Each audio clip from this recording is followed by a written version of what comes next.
riƙon amana. Littafin abokin fira kashi na 1 wallafar Dr. Muhammad Mansur Ibrahim Sokoto, wanda ni Muhammad Zaharuddin Usman na karanta.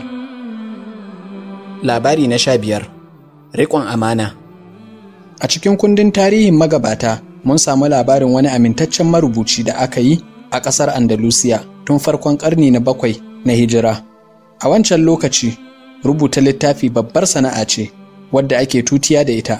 Wannan bawan Allah sunansa Muhammad ibn Gaddus. Babban aikinsa shine rubuta Alƙur'ani. Kasancewar babu maɗaba'a a wancan lokaci, gashi kuma da kyakkyawar rubutu da iya sanya kalolin tawada waɗanda suka dace akan surori da ayoyi. Wannan ya sa mutane sukan zo wurinsa daga gari wa gari. Sarakuna kuma sukan yi layi wajen jiransa ya ƙare don su saya. An ce ya rubuta Alƙur'ani da hannunsa waɗanda ba za su kasa 1000 ba. Kuma saboda fice da ya a wannan fanni, Alƙur'ani da ya rubuta ana sayar da shi sama da dinari 200, kuɗin da ba kowa ne ya mallaka ba a wancan lokaci.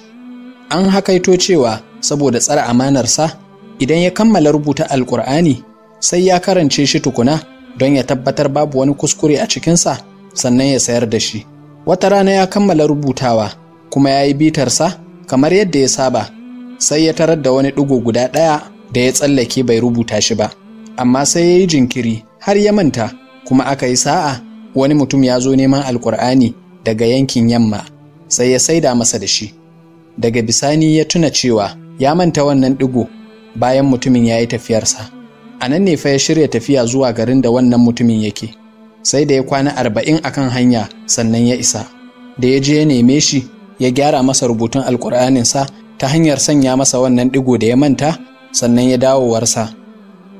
Darussa na Allah ba su ƙarewa har duniya ta ƙare.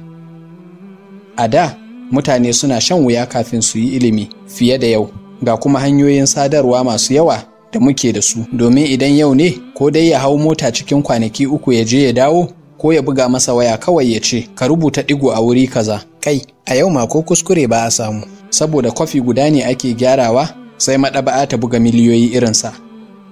Addinin nan da wahala aka iso mana da shi, bai dace mu kasa yin ƙoƙarin isar da shi ga na bayanmu ba.